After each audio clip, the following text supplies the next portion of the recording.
وعلى أهل بيته الطيبين الطاهرين المعصومين المظلومين المنتخبين المنتجبين الذين أذهب الله عنهم الرجس وطهرهم تطهيرا.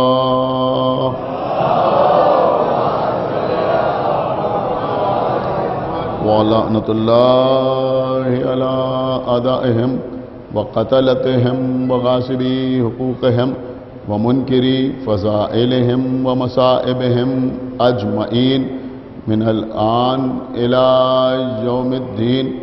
اللهم عذبهم عذابا يستغيث منه أهل النار. آمين رب العالمين. أما بعد فقد قال الله سبحانه تبارك وتعالى في كتابه المجيد وفرقانه الحميد وقوله الحق. بسم الله الرحمن الرحيم. إنا نحن نزلنا الذكر وإنا له لحافظون. صلوات.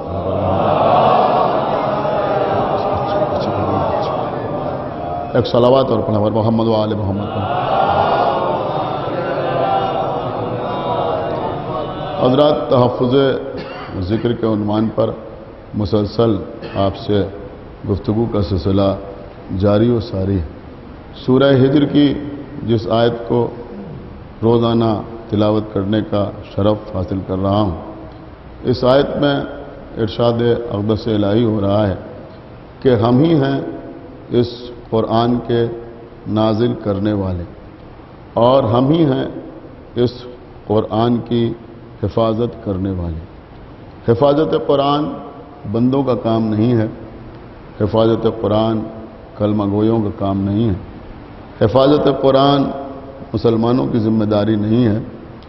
حفاظت قرآن خاطی انسانوں کی ذمہ داری نہیں ہے، بلکہ حفاظت قرآن اللہ کا کام ہے. اور اللہ نے حفاظت قرآن کی ذمہ داری اپنے مخصوص، مقدس اور محترم اور صاحب عصمت بندوں کے حوالے کی ہے. عزیزوں، اگر آپ غور کریں تو آج میں آپ کی خدمت میں تحفظ قرآن کے سلسلے میں کچھ باتیں جو اکثر نہیں پڑھی جاتی عرض کروں. دیکھیے عزیزوں، آپ غور کریں، 1400 سال کا عرصہ گزر گیا، لیکن بسم اللہ سے لے کے والناس تک قرآن کی ہر آیت اپنی جگہ پر موجود ہے. قرآن کا کوئی سورہ تو سورہ، قرآن کی کوئی آیت قرآن سے کم نہیں ہوئی، اور نہ آج تک قرآن میں کسی قسم کا کوئی اضافہ کر سکا. قرآن کا زبر زبر ہے، قرآن کا زیر زیر ہے، قرآن کا پیش پیش ہے. قرآن میں کسی قسم کی تبدیلی کی گنجائش نہیں ہے. میں ایک بات بالکل الگ سے آپ کی خدمت میں عرض کروں کہ یہ حفاظت قرآن کا معجزہ ہے کہ آج بھی اگر کوئی شخص قرآن غلط پڑھے، یعنی زبر کی جگہ زیر پڑھے، زیر کی جگہ زبر پڑھے، تو کوئی نہ کوئی ٹوک دیتا ہے کہ آپ غلط پڑھ رہے ہیں، یہ ایسے نہیں ہے بلکہ ایسے ہے. ایک صلوات پڑھے بر محمد و آل محمد. ویسے تو تمام مومنین کے گھروں میں قرآن مجید کا کوئی نہ کوئی نسخہ موجود ہے. ظاہر سی بات ہے کہ جب قرآن چھپتا ہے، شائع ہوتا ہے، تو کتابت کرنے والے یا کمپوزنگ کرنے والے چونکہ خاطی انسان ہوتے ہیں، اور جب پرنٹنگ پریس میں چھپتا ہے تو کبھی کبھی کچھ حروف اڑ بھی جاتے ہیں، کبھی کبھی لکھنے والوں سے کوئی غلطی بھی ہو جاتی ہے. تو ہم نے اکثر دیکھا ہے کہ جو لوگ قرآن پڑھتے رہتے ہیں، وہ قرآن پڑھتے ہیں تو پینسل سے اگر کہیں کچھ چھوٹ گیا ہے تو وہ اس کو بنا دیتے ہیں، اگر کہیں زبر کی جگہ زیر ہو گیا ہے تو اسے زبر کر دیتے ہیں. میں آپ سے پوچھنا چاہتا ہوں کہ یہ جو لوگ تحریری طور پر یا کوئی پڑھ رہا ہے تو قرآن میں کسی کے پڑھنے کی اصلاح کرتے ہیں، تو یہ اس کا معیار کیا ہے؟ بہت توجہ آپ حضرات کی چاہتا ہوں، اس کا اسٹینڈرڈ کیا ہے؟ دیکھیے، کیونکہ نوجوان زیادہ مجلس کو سماعت فرما رہے ہیں آن لائن بھی، اور سامنے بھی چند حضرات تشریف فرما ہیں۔ لہذا میں ایک بات مثال کے طور پہ آپ کی خدمت میں پیش کروں گا۔ آپ کو پتا ہے 1 کلو گرام کا مطلب کیا ہوتا ہے؟ 1 کلو گرام، آپ کچھ خریدنے کے لیے جاتے ہیں، انہوں نے کہا 1 کلو 2 کلو 3 کلو، یہ 1 کلو کیا ہے؟ بہت توجہ آپ حضرات کی جاتا ہوں، 1 کلو کیا ہے؟ میں نے کہا بھائی ایک باٹ ہوتا ہے، ایک وزن ہوتا ہے، انہوں نے کہا یہ 1 کلو ہے، یا مثلا ڈیجیٹل ہے تو اس سے معلوم ہو جاتا ہے یہ 1 کلو ہے۔ لیکن یہ 1 کلو جو ہے اس کا پیمانہ کیا ہے، اس کا اسٹینڈرڈ کیا ہے، اس کا معیار کیا ہے؟ دیکھیں بہت توجہ کے ساتھ سنیے گا۔ جن بچوں نے پرائمری سٹیج پر تھوڑی بہت فزکس پڑھی ہے ان کو میں سنا نہیں رہا ہوں بلکہ یاد دلا رہا ہوں کہ آپ نے بھی پڑھا ہوگا کہ 1 کلو گرام کیا ہے۔ 1 کلو گرام کیا ہے؟ کہ بھائی پیرس میں فرانس میں پیرس میں ایک لیب میں پلیٹینم اور ایریڈیم کا ایک سلنڈر رکھا ہوا ہے۔ بہت توجہ آپ حضرات کی جاتا ہوں، پلیٹینم اور ایریڈیم کا، یہی تو پڑھا ہے نا، پلیٹینم اور ایریڈیم کا ایک سلنڈر رکھا ہوا ہے، اور یہ 1889 سے رکھا ہوا ہے۔ ایک صلوات پڑھے بر محمد و آلہ محمد۔ کچھ غور کر رہے ہیں آپ؟ ایک شیشے کے شوکیس میں رکھا ہوا ہے۔ اب ساری دنیا میں جو 1 کلو گرام کا اسٹینڈرڈ ہے وہ وہی سلنڈر ہے جو پلیٹینم اور ایریڈیم کا ہے، جو پیرس میں ایک لیب میں شیشے کے اندر رکھا ہوا ہے۔ اب اگر ساری دنیا میں کہیں اختلاف ہو جائے کہ یہ 1 کلو ہے یا نہیں ہے، 1 کلو گرام ہے یا نہیں ہے، تو معیار وہی پیرس میں رکھا ہوا پلیٹینم اور ایریڈیم کا سلنڈر ہے جس کا وزن 1 کلو گرام ہے۔ ایک صلوات پڑھے بر محمد و آلہ محمد۔ سمجھ رہے ہیں آپ؟ اب اسی معیار پر اس کے فریکشنز ہوتے ہیں۔ انہوں نے کہا بھائی 1 کلو گرام میں 1000 گرام ہوں گے، یہ ہوں گے وہ ہوں گے، سارے فریکشنز اسی کی بنیاد پر ہوتے ہیں، لیکن معیار جو ہے وہ پیرس میں رکھا ہوا وہ پلیٹینم ایریڈیم کا ایک سلنڈر ہے۔ میں آپ سے پوچھنا چاہتا ہوں کہ ساری دنیا میں ڈھونڈیے یا کسی بھی فرقے کے مسلمان سے پوچھئے کہ دنیا میں کہیں قرآن مجید کا کوئی ایسا نسخہ رکھا ہوا ہے جس کو اس انداز سے معیار قرار دیا جائے؟ بھائی ایک صلوات پڑھا بر محمد و آل محمد پر۔ میرے خیال میں آپ حضرات نے توجہ نہیں فرمائی، میں کیا عرض کر گیا؟ بھائی خدا کے لیے تھوڑا سا بیدار ہوئیے، پڑھے لکھے حضرات سے گفتگو کر رہا ہوں کہ کیا ساری دنیا میں کہیں قرآن مجید کا کوئی ایسا نسخہ رکھا ہوا ہے، کسی فرقے کے، کسی مدرسے کی، کسی لائبریری میں رکھا ہوا ہے؟ انہوں نے کہا بھائی یہ ندوے کی لائبریری میں قرآن مجید رکھا ہوا ہے، یہ معیار ہے۔ یہ دیوبند میں رکھا ہوا ہے، یہ معیار ہے۔ اچھا جانے دیجئے، انہوں نے کہا بھائی مدینے میں رکھا ہوا ہے، وہ معیار ہے۔ مکے میں رکھا ہوا ہے، وہ معیار ہے۔ خانہ کعبہ میں قرآن کا نسخہ رکھا ہوا ہے، وہ معیار ہے۔ کہا ایسا کچھ نہیں ہے۔ کیا سن رہے ہیں آپ؟ خدا کے لیے تھوڑا بیدار ہوئیے، ایسا کچھ نہیں ہے۔ ساری دنیا میں کہیں اس طرح سے کہ جیسے 1 کلو گرام ویٹ وہاں رکھا ہوا ہے پیرس میں، اس طرح سے کہیں قرآن کا کوئی نسخہ نہیں رکھا ہوا ہے کہ کہیں اگر کسی کو شک ہو قرآن مجید کی کسی آیت کے بارے میں یا زبر و زیر کے بارے میں تو اس سے ملا کے دیکھ لیا جائے، لیکن اس کے باوجود قرآن کا حرف محفوظ ہے۔ ہائے ہائے ہائے ہائے، آپ سنی نہیں رہا میں کیا عرض کر رہا ہوں؟ بھائی بہت گہری بات میں نے آپ کی خدمت میں عرض کر دی کہ اس کے باوجود قرآن کا حرف محفوظ ہے۔ تو اس کا مطلب یہ ہوا کہ یہ جو قرآن آج محفوظ ہے یہ ایک معجزہ ہے۔ آپ نے غور نہیں کیا، یعنی یہ تحفظ قرآن جو ہو رہا ہے، یہ جو آج قرآن محفوظ ہے، یہ بھی ایک معجزہ ہے۔ اور میرے خیال میں سمجھدار حضرات جانتے ہیں کہ معجزہ اللہ کا فعل نہیں ہوتا۔ اللہ جانے آپ غور کر رہے ہیں یا نہیں غور کر رہے ہیں، بلکہ معجزہ معجز نما کا فعل ہوتا ہے۔ تو ماننا پڑے گا کہ اگر حفاظت قرآن اس دور میں معجزہ ہے تو کوئی نہ کوئی معجز نما موجود ہے۔ ایک صلوات پڑھے بر محمد و آل محمد۔ کوئی نہ کوئی ایک صلوات اور پڑھے بر محمد و آل محمد۔ ماننا پڑے گا نا کہ کوئی نہ کوئی معجز نما موجود ہے جس کی وجہ سے آج قرآن محفوظ ہے۔ کوئی مانے یا نہ مانے، تسلیم کرے یا نہ کرے، نہ ماننے والوں نے تو رسول اللہ کو چاند کو 2 حصوں میں تقسیم کرتے ہوئے دیکھا لیکن نہیں مانا۔ کیا سنایا؟ سورج کو پلٹتے ہوئے دیکھا لیکن نہیں مانا، ستارے کو اترتے ہوئے دیکھا لیکن نہیں مانا، بتوں کو پیغمبر اسلام کے حق میں بولتے ہوئے دیکھا، نہیں مانا، سنگریزوں کو تسبیح کرتے ہوئے دیکھا، نہیں مانا۔ ارے بھیا جن کو نہیں ماننا وہ نہیں مانتے۔ اب جو لوگ ہم سے کہتے ہیں کہ صاحب دیکھا نہیں تو کیسے مان لیں؟ ارے بھیا تم نے نہ معلوم کیا دیکھا تب نہیں مانا۔ ایک صلوات بڑے بال محمد و آل محمد، تو یہ کون سی بات ہے؟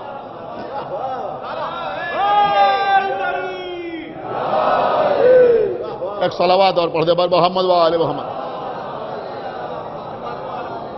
اچھا سنیے، دیکھیے میں سمجھ رہا ہوں کہ بڑے ادب قسم کا موضوع ہے، لیکن میں کوشش یہی کرتا ہوں کہ اس کو آسان سے آسان زبان میں بچوں تک پہنچا دوں تاکہ سب کی سمجھ میں آ جائے۔ اس لیے کہ مقصد مجلس اپنی علمیت کی دھونس دینا نہیں ہے بلکہ لوگوں کو سمجھا دینا ہے کہ بات سب کی سمجھ میں آ جائے۔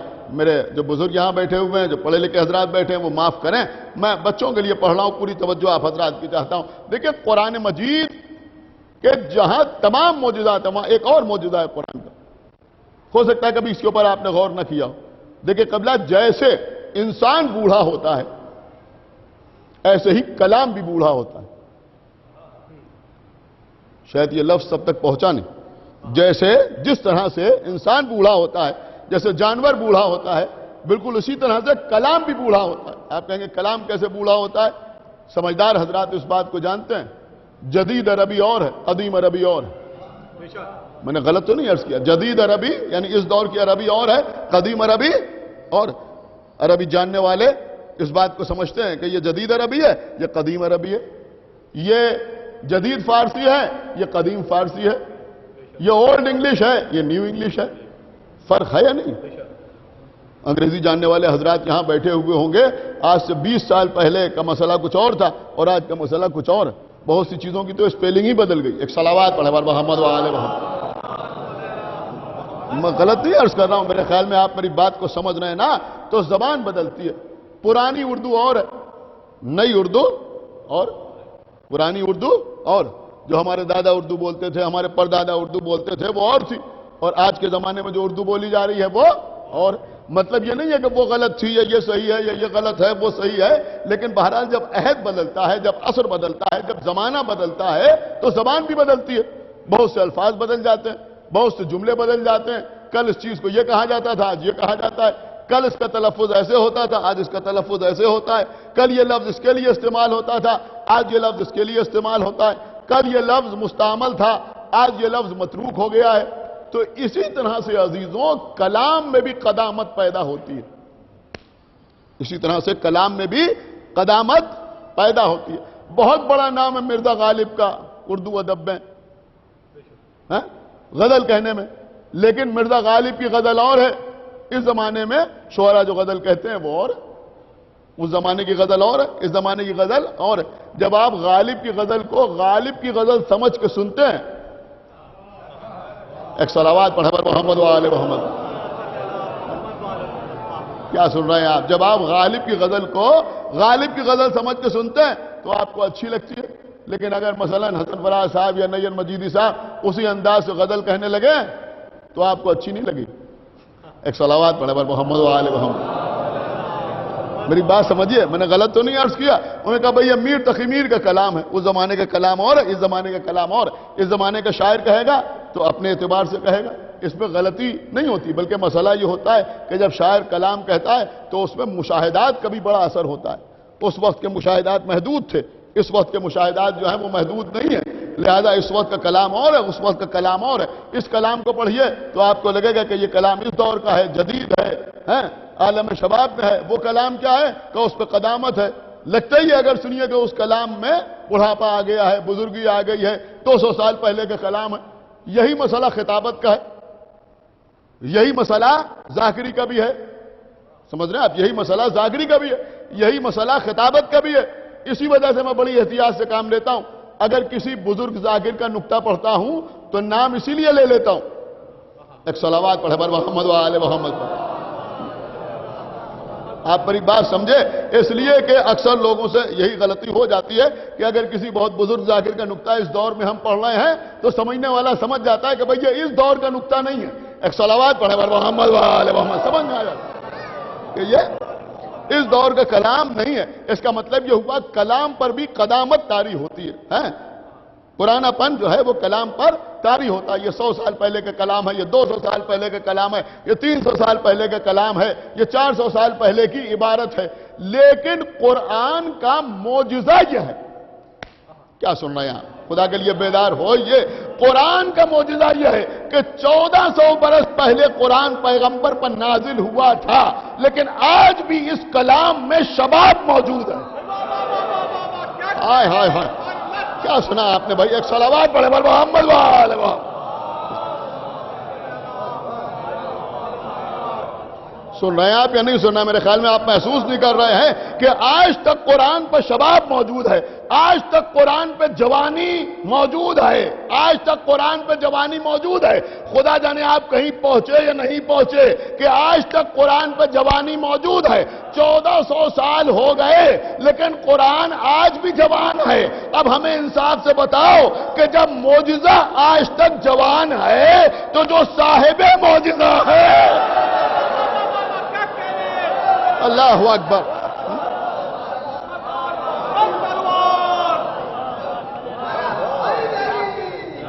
صاحب معجزہ.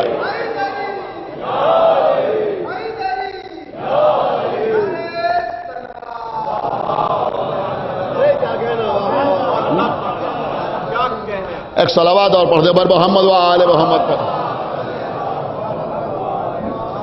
تو جو صاحب معجزہ ہے, جو صاحب معجزہ ہے, غور کیا آپ نے, وہ بھی اگر صدیوں کے بعد بھی آئے گا تو جوان نظر آئے گا. حدیث میں ہے کہ 40 برس کا سن ہوگا جب سرکار تشریف لائیں گے.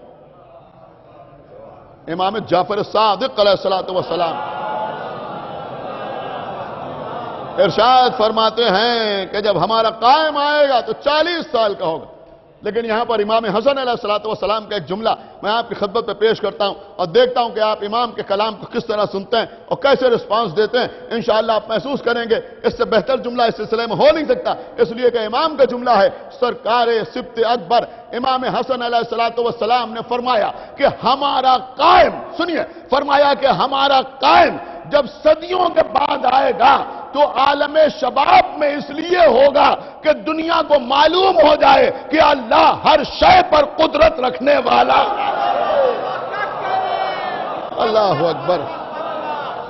ایک صلوات پڑھے پر محمد وآل محمد. اللہ ہر شے پر, لہذا ایک صلوات اور پڑھے پر محمد وآل محمد. دیکھیں قبلہ کچھ تیاری بھی کی تھی, ایک صلوات پڑھنے پر محمد وآل محمد, لیکن بہرحال حالات تو ساتھ نہ دیا.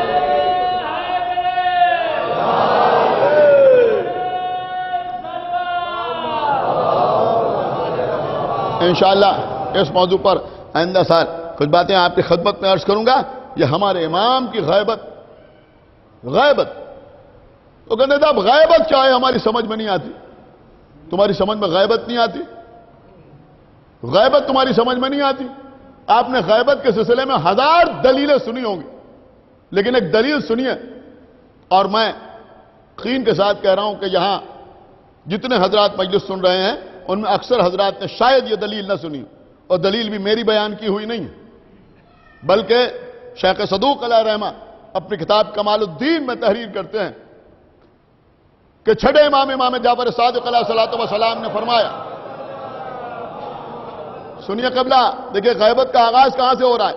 کہ چھٹے امام نے ارشاد فرمایا کہ جب اللہ نے ملائکہ کے سامنے یہ آواز دی کہ انی جائل فی الارض خلیفہ, میں زمین پر ایک خلیفہ بنانے والا ہوں, کہ جب آواز دی کہ میں زمین پر ایک خلیفہ بنانے والا ہوں, صرف اللہ نے اعلان کیا تھا, ابھی مٹی نہیں منگوائی, ابھی پانی نہیں منگوایا, ابھی مٹی کو گندوایا نہیں, ابھی پیکر نہیں بنوایا, ابھی آدم کو سجدہ نہیں کرایا. لیکن سرکار صادق آل محمد کہتے ہیں کہ جیسے ہی اللہ نے کہا کہ میں زمین پر ایک خلیفہ بنانے والا ہوں, فرشتے اس آنے والے خلیفہ کی غیبت پر ایمان لے آئے. ہائے ہائے ہائے, بھائی صلوات پڑھے بر محمد وآل محمد. ایک صلوات اور پڑھے بر محمد وآل محمد پر.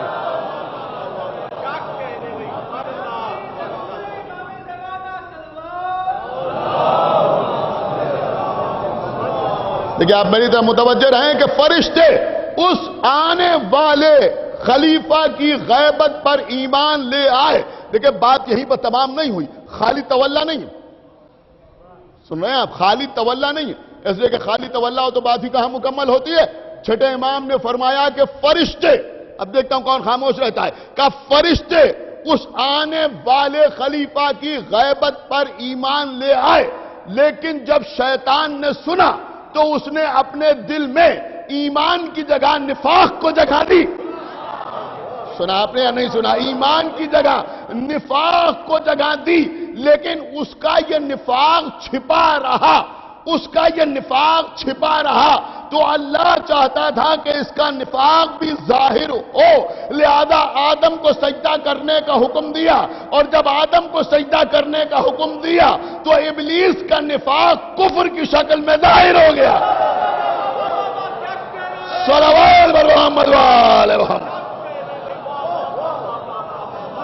ابلیس کا نفاق ایک صلوات اور پڑھے بر محمد وآل محمد کفر کی شکل میں ظاہر ہو گیا. ایک صلوات اور پڑھ دے بر محمد وآل محمد.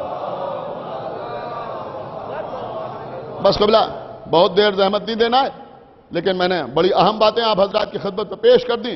اب سنیے عزیزوں، سرکار صادق آل محمد آگے ارشاد فرماتے ہیں کہ یہ جو آدم کو سجدہ کرنے کا حکم دیا گیا، یہ جو آدم کو سجدہ کرنے کا حکم دیا گیا، ہو سکتا ہے اس سے پہلے آپ نے نہ سنا. اس سجدے کی حیثیت کیا تھی؟ سرکار فرماتے ہیں کہ یہ جو آدم کو سجدہ کرنے کا حکم دیا گیا، یہ سجدہ اللہ کی عبادت تھی، آدم کی اطاعت تھی، اور آدم کے صلب میں آنے والے نورانی اشخاص کی تعظیم تھی. ہاں غور نہیں کیا بھائی، خدا کے لیے تھوڑا سا بیدار ہوئیے. اس کا مطلب یہ ہوا کہ یہ سجدہ کیا تھا؟ کہ اللہ کی عبادت بھی تھی، آدم کی اطاعت بھی تھی، اور آدم کے صلب میں آنے والے انوار کی تعظیم بھی تھی. یہ تینوں چیزیں اس سجدے میں شامل تھیں. اب سمجھ میں آیا کہ جو اللہ کی عبادت سے انکار کرے وہ بھی شیطان. کیا سن رہے ہیں آپ؟ وہ بھی شیطان. جو نبی کی اطاعت سے انکار کرے وہ بھی شیطان. جو آل کی تعظیم سے انکار کرے وہ بھی. صلوات بر محمد وآل محمد. تینوں چیزیں.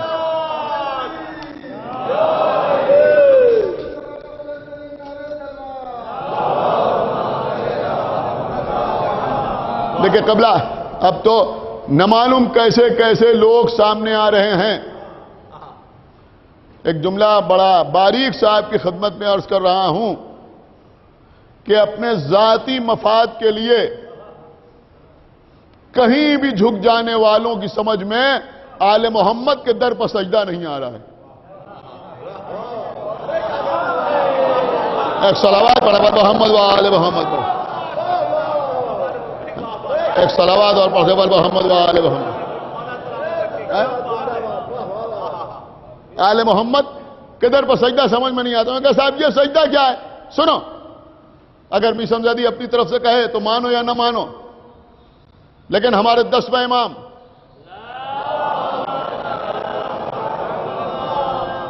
دیکھیے عزیزوں، اصل میں مجلس پڑھی جائے تو بڑے اعتراض ہوتے ہیں. میں کہا یہ عالم نہیں ہیں، یہ ذاکر ہیں، یہ ذاکری ہے، یہ خطابت ہے. تو ادھر کچھ سال سے ہم نے بھی سوچا کہ اپنی طرف سے کچھ پڑھائی نہ جائے، معصومین کی احادیث ہی سنائی جائیں. ایک صلوات پڑھے بر محمد وآل محمد. ہمارے 10ویں امام امام علی نقی علیہ الصلوۃ والسلام، متوکل کے دربار یحییٰ ابن اقسم، بہت سے سوال کیے ہمارے 10ویں امام سے. بالکل نوجوانی کا عالم ہے ہمارے 10ویں امام کو. سوال کیے، یہ بتائیے یہ بتائیے یہ بتائیے. پوچھتے پوچھتے پوچھا کہ یہ بتائیے کہ یہ جناب یعقوب نے اور ان کی اہلیہ نے اور برادران یوسف نے جو یوسف کے آگے سجدہ کیا، اس کی شرعی حیثیت کیا ہے؟ کیا یا نہیں کیا؟ کہا اس کی شرعی حیثیت کیا ہے؟ دیکھیے، اگر خالی برادران یوسف کی بات ہوتی تو حجت قرار نہ پاتی۔ میری بات سمجھیے جو میں عرض کر رہا ہوں، آپ نے شاید بالکل غور نہیں کیا میں کیا عرض کر گیا، اس لیے کہ برادران یوسف معصوم نہیں ہیں، لیکن سجدہ کرنے والوں میں جناب یعقوب بھی شامل ہے جو اللہ کے نبی ہیں۔ جناب یعقوب بھی شامل ہیں جو اللہ کے نبی ہیں، اور خالی نبی نہیں ہیں، نبی کے بیٹے بھی ہیں، وہ یعقوب شامل ہیں، اسحاق کے بیٹے ہیں، ایک نبی کے پوتے بھی ہیں، ایک نبی کے بھتیجے بھی ہیں، سمجھ رہے ہیں آپ؟ وہ یعقوب ایک نبی کے باپ بھی ہیں۔ پورا سلسلہ جناب یعقوب کی نسل سے نبیوں کا ہمارے سامنے آتا ہے جو انبیاء بنی اسرائیل کہلاتے ہیں۔ ان یعقوب نے بھی سجدہ کیا۔ یہی پوچھا 10ویں امام سے کہ یہ جو سجدہ کیا اس کی شرعی حیثیت کیا ہے؟ تو آپ کو پتہ ہے کیا جواب دیا؟ آپ کے 10ویں امام نے جواب دیا کہ اس سجدے کی حیثیت وہی ہے جو سجدہ آدم کی ہے۔ کیا سنا آپ؟ اس کی وہی حیثیت ہے جو سجدہ آدم کی ہے۔ اس کے بعد فرمایا تم سمجھے نہیں، یہ جو انہوں نے یوسف کے آگے سجدہ کیا یہ یوسف کو پروردگار سمجھ کر یا رب سمجھ کر یا اللہ سمجھ کے سجدہ نہیں کیا۔ کہ پھر یہ سجدہ کیا تھا؟ کہ بھئی یعقوب ایک عرصے سے بے چین و بے قرار تھے یوسف کی زیارت کے۔ سن رہے ہیں کہ نہیں سن رہے؟ یوسف کی زیارت کے لیے ایک عرصے سے بے قرار تھے۔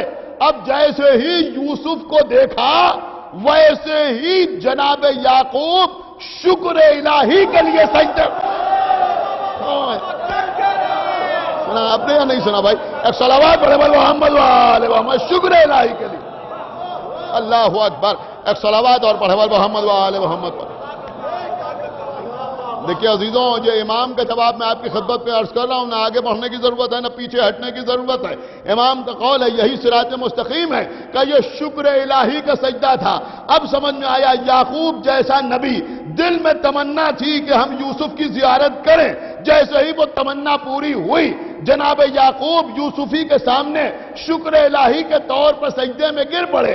اب اگر کوئی حرم امام حسین میں آئے یا حرم حضرت عباس میں آئے، زندگی بھر کی تمنا پوری ہو رہی ہے، سامنے امام کی ذریعہ ہے اور شکر کے سجدے میں گر پڑے تو پریشان نہ ہونا۔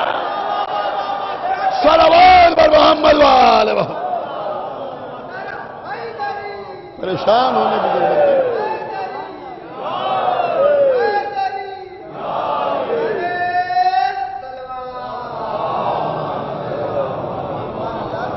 بس عزیزوں، آج میں عرض یہ کر رہا تھا کہ قرآن پر آج تک شباب برقرار، آج تک شباب برقرار ہے، اور جب ہمارا آخری امام آئے گا تو وہ بھی عالم شباب میں آئے گا۔ دیکھیے عزیزوں، مجمع کتنا ہی کم کیوں نہ ہو سامنے بیٹھا ہوا، لیکن دور دور تک لوگ مجلس سن رہے ہیں، اور یہ باب المراد باب الحوائج کی بارگاہ ہے، یہاں کچھ نہ کچھ الگ سے عطا ضرور ہوتا ہے۔ میں آپ کی خدمت میں عرض کر رہا ہوں، دیکھتا ہوں کہ آپ کیسے محسوس کرتے ہیں، صرف مولا کی عطا ہے، ورنہ میثم زیدی کی کوئی حیثیت نہیں ہے کہ جب آخری آنے والا آئے گا تو وہ عالم شباب میں آئے گا۔ کیسے آئے گا؟ عالم شباب میں آئے گا۔ اما مولا علی سے جو خلافت چھینی تھی تو یہی کہہ کے تو چھینی تھی کہ یہ بوڑھے ہیں۔ سنایا پہ نہیں سننا، یہ بوڑھے ہیں، اور غدیر میں جس کا اعلان ہوا وہ جوان ہے، اسی لیے 1400 سال کے بعد بھی وہ آئے گا تو عالم شباب میں آئے گا کہ میں غدیر والا ہوں، سقیفہ والا نہیں۔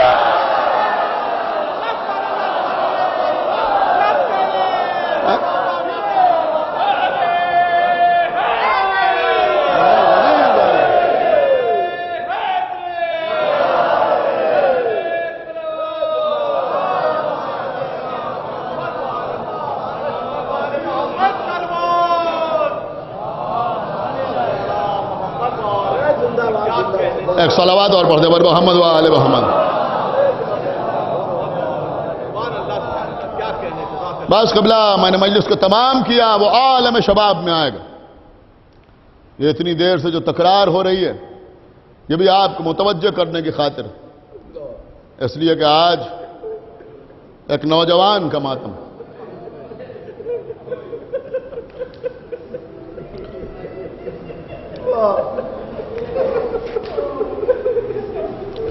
ایک نوجوان کا ماتم، 18 برس کے علی اکبر جو صورت میں، سیرت میں، رفتار میں، گفتار میں پیغمبر سے مشابہ، ہماری جان قربان، خداوند عالم ان نوجوانوں کو سلامت رکھے جو علی اکبر کا نام سن کے آنسو بہاتے ہیں۔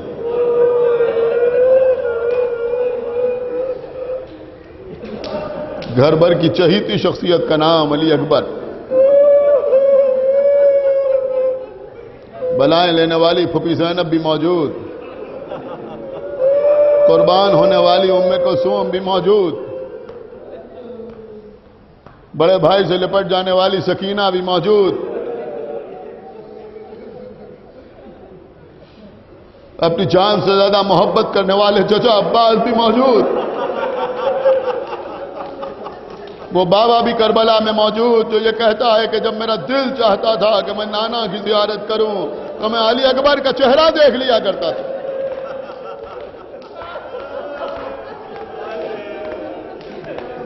سنیے عزیزوں، میں مصائب میں کوئی کمی نہیں کرنا چاہتا۔ شب عاشور آقا عباس شہزادے علی اکبر کے پاس آئے،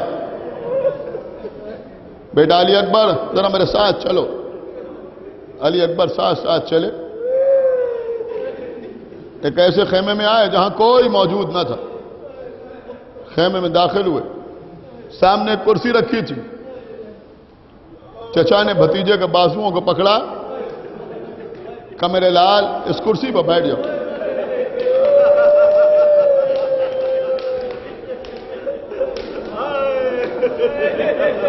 وہ خزانہ جو ادب و تہذیب کو خلق کرنے والا ہے، وہاں بھتیجے نے چچا سے کہا چچا یہ کیسے ممکن ہے، آپ کھڑے رہیں میں بیٹھ جاؤں۔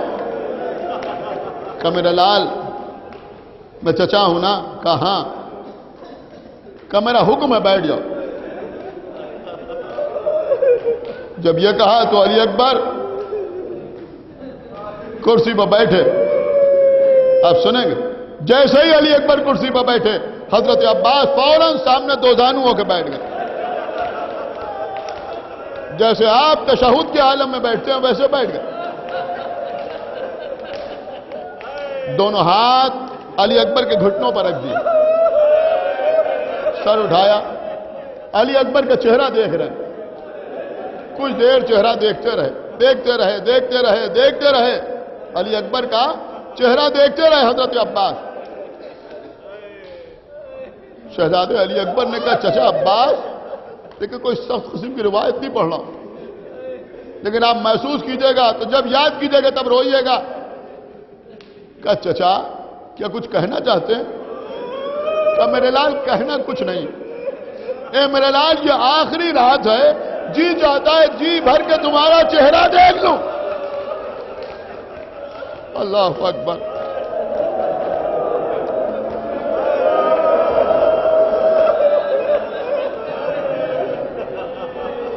وہ علی اکبر صبح سے علی اکبر بار بار اجازت مانگ رہے ہیں، اجازت نہیں ملتی۔ بس عزیزوں جلدی جلدی عرض کر رہا ہوں، وہ وقت بھی آیا کہ جب شہزادہ اس وقت آیا کہ جب حضرت عباس کا خون میں بھرا ہوا عالم واپس آ گیا۔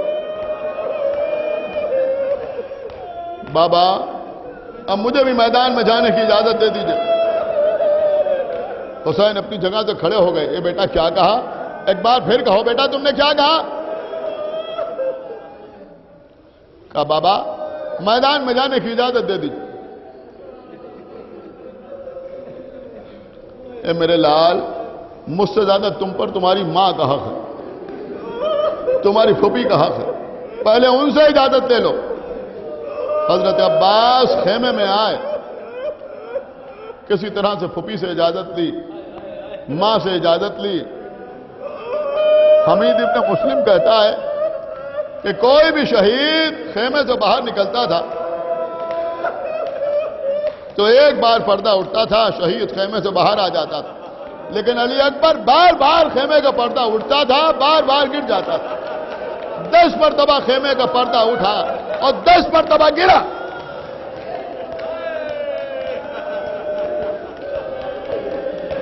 اور راوی کہتا ہے کہ جب علی اکبر باہر نکلنا چاہتے تھے کوئی دامن پکڑ کے روک لیتا تھا۔ ارے یہ دامن پکڑ کے کون روکتا تھا؟ اگر ماں روکتی تو بازو پکڑ کے روکتی، پھوپھی روکتی تو ہاتھ پکڑ کے روکتی۔ ارے یہ 3 برس کی سکینہ دامن پکڑ لیتی تھی، بھیا علی اکبر۔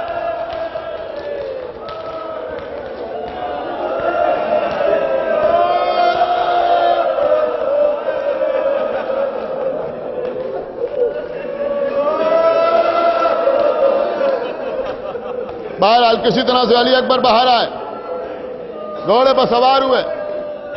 آقا حسین نے شان بہادر رکھا، پروردگار تیری راہ میں اسے بھیج رہا ہوں جو صورت میں، سیرت میں، رفتار میں، گفتار میں تیرے نبی سے مشابہ ہے۔ چلے اکبر کوئی دور پہنچے تھے کہ احساس ہوا کوئی پیچھے پیچھے دوڑتا چلا آ رہا، رکے، پلٹ کے دیکھا، حسین ٹوٹی کمر پکڑے ہوئے، یا بنیا مہلن محلا، یا بنیا مہلن محلا، میرے لال آہستہ آہستہ آہستہ آہستہ آہستہ آہستہ۔ اے بابا آپ تو اجازت دے چکے،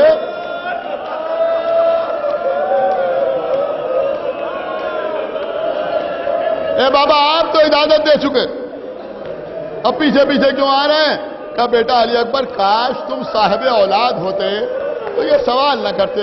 اے میرے لال جاؤ مگر مڑ مڑ کے دیکھتے جانا۔ اب عزیزو سنیں گے آپ، علی اکبر میدان میں آئے، جنگ کرنا شروع کی۔ ادھر آقا حسین ایک بلندی پہ کھڑے ہو گئے، علی اکبر کی جنگ دیکھ رہے ہیں۔ ایک مرتبہ خیمے کے در پہ آئے، ام لیلا میرے لال کے مقابلے پر ایک بہت قوی شخص آیا ہے، مجھے اپنے بیٹے کی شجاعت پر یقین ہے، لیکن ام لیلا باپ ہوں، وہ آنے والا شیر و سیراب ہے، میرا بچہ پیار جاؤ جا کے علی اکبر کی کامیابی کی دعا کرو۔ ام لیلا مسلح پہ آئیں، دعا کرنا شروع کی۔ ادھر علی اکبر اسے قتل کر کے واپس آئے۔ اے بابا پیاس مارے ڈالتی ہے، پیاس مارے ڈالتی ہے، اللہ اکبر، پیاس مارے ڈالتی ہے۔ میرے لال اپنی زبان میرے دہن میں دے دو۔ علی اکبر نے اپنی زبان حسین کے دہن میں دی، یہ کہہ کے باہر نکالی، بابا آپ کی زبان میں تو کانٹے پڑے ہوئے ہیں۔ لو میرے لال انگوٹھی اتاری، یہ انگوٹھی اپنی دہن میں رکھو۔ علی اکبر نے انگوٹھی دہن میں رکھی، پھر میدان میں آئے۔ ہاں عزیزوں، اکبر کی جنگ شروع ہوئی، لڑتے ہوئے آگے بڑھ رہے ہیں۔ سنیں گے آپ ایک جملہ سنیں گے، حمید ابن مسلم کہتا ہے کہ علی اکبر ایسی شدت سے جنگ کر رہے تھے کہ ایسا لگتا تھا سارے لشکر کو کاٹ کے پھینک دیں گے۔ وہ کہتا ہے میں نے سوچا یہ کون سا جذبہ ہے کہ یہ جوان 3 دن کی بھوک پیاس میں اس طرح تلوار چلا رہا ہے۔ حمید کہتا ہے میں تھوڑا قریب ہوا، قریب، 1 منٹ کے لیے ٹھہر جائیے، جملہ سن لیجئے، پھر جتنا جی چاہے اتنا روئیے گا۔ یہ کہتا ہے میں علی اکبر کے قریب ہوا تو میں نے سنا کہ علی اکبر تلوار چلاتے جاتے تھے اور یہ کہتے جاتے تھے کہ اب اس لشکر میں جو بچے گا وہ میرے بابا سے لڑے گا۔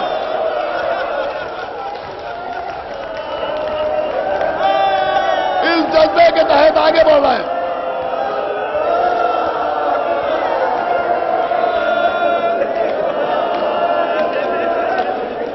سنیے علی اکبر آگے بڑھ رہے ہیں۔ ایک مرتبہ ایک شخص نے نیزہ چلایا، خدا لعنت کرے سنان ابن انس پر، نیزہ چلا، علی اکبر کے سینے میں نیزے کی یعنی ٹوٹی۔ نہیں سنیے، ہمت ہو تو سن لیجئے، جتنا رونا ہو رو لیجئے، خدا کرے پڑھتے پڑھتے ہم مر جائیں، سننے والے روتے روتے مر جائیں، اس سے بہتر کوئی زندگی نہ ہوگی۔ بہت توجہ آپ حضرات کی چاہتا ہوں۔ عزیزوں، جب نیزے کی ہنی سینے میں ٹوٹ گئی، صاحب ریاض القدس نے لکھا، صاحب ریاض القدس نے لکھا، علی اکبر نے گھوڑے کی گردن میں باہیں ڈال دی۔ اب جو گھوڑا چلا، چاروں طرف سے عرض کیا، تلواریں چل رہی ہیں، تلواریں چل رہی ہیں، ارے حسین کا لال، ٹکڑے ٹکڑے۔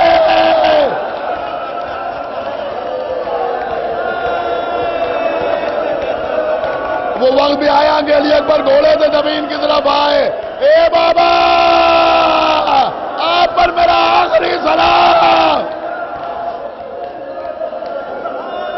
چلے حسین بار بار گرتے ہیں، اٹھتے ہیں، گرتے ہیں، اٹھتے ہیں، علی اکبر کے قریب پہنچے۔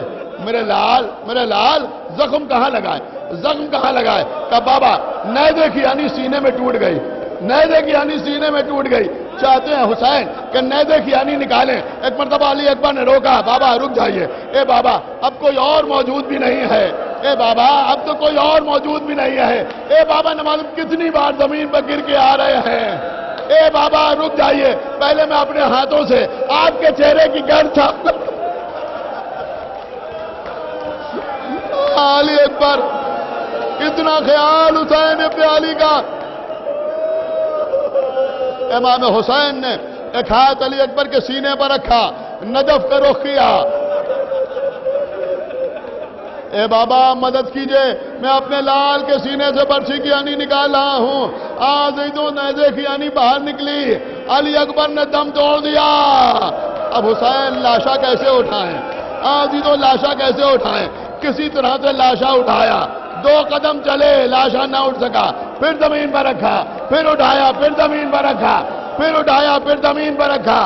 اب جب حسین سے لاشا نہ اٹھا تو ایک مرتبہ خیمے کی طرف دیکھا، بس عزیزوں آخری جملے ہیں، مجلس تمام ہو رہی ہے۔ دیکھا چھوٹے چھوٹے بنی ہاشم کے بچے خیمے کے دروازے پر کھڑے ہوئے ہیں۔ آؤ بچوں آؤ، اپنے بھیا کا لاشا اٹھاؤ۔ بس آخری جملہ، مجلس تمام۔ عزیزوں، یہ بچے جو لاشا اٹھانے کے لیے آئے، یہ 12-14 سال کے بچے نہیں تھے، اس عمر کے بچے تو حسین پر پہلے ہی قربان ہو چکے تھے۔ چھوٹے چھوٹے بچے، 3 سال کے بچے، 4 سال کے بچے، 5 سال کے بچے، شاید آپ غور نہیں کر رہے، 7 سال کے بچے، چھوٹے چھوٹے بچے۔ ارے یہ اتنے چھوٹے چھوٹے بچے کیا جانے لاشا کیسے اٹھتا ہے، لیکن بچے آئے۔ آپ کو پتا ہے لاشا کیسے اٹھایا؟ کہا بچے علی اکبر کے لاشے سے لپٹ گئے، کوئی بچہ سر سے لپٹ گیا، کچھ بچے شانوں سے لپٹ گئے، کچھ بچے سینے سے لپٹ گئے، کچھ بچے شکم سے لپٹ گئے، کچھ بچے پیروں سے لپٹ گئے۔ آگے آگے بچوں کے ہاتھوں پر علی اکبر، پیچھے پیچھے حسین، وہ علی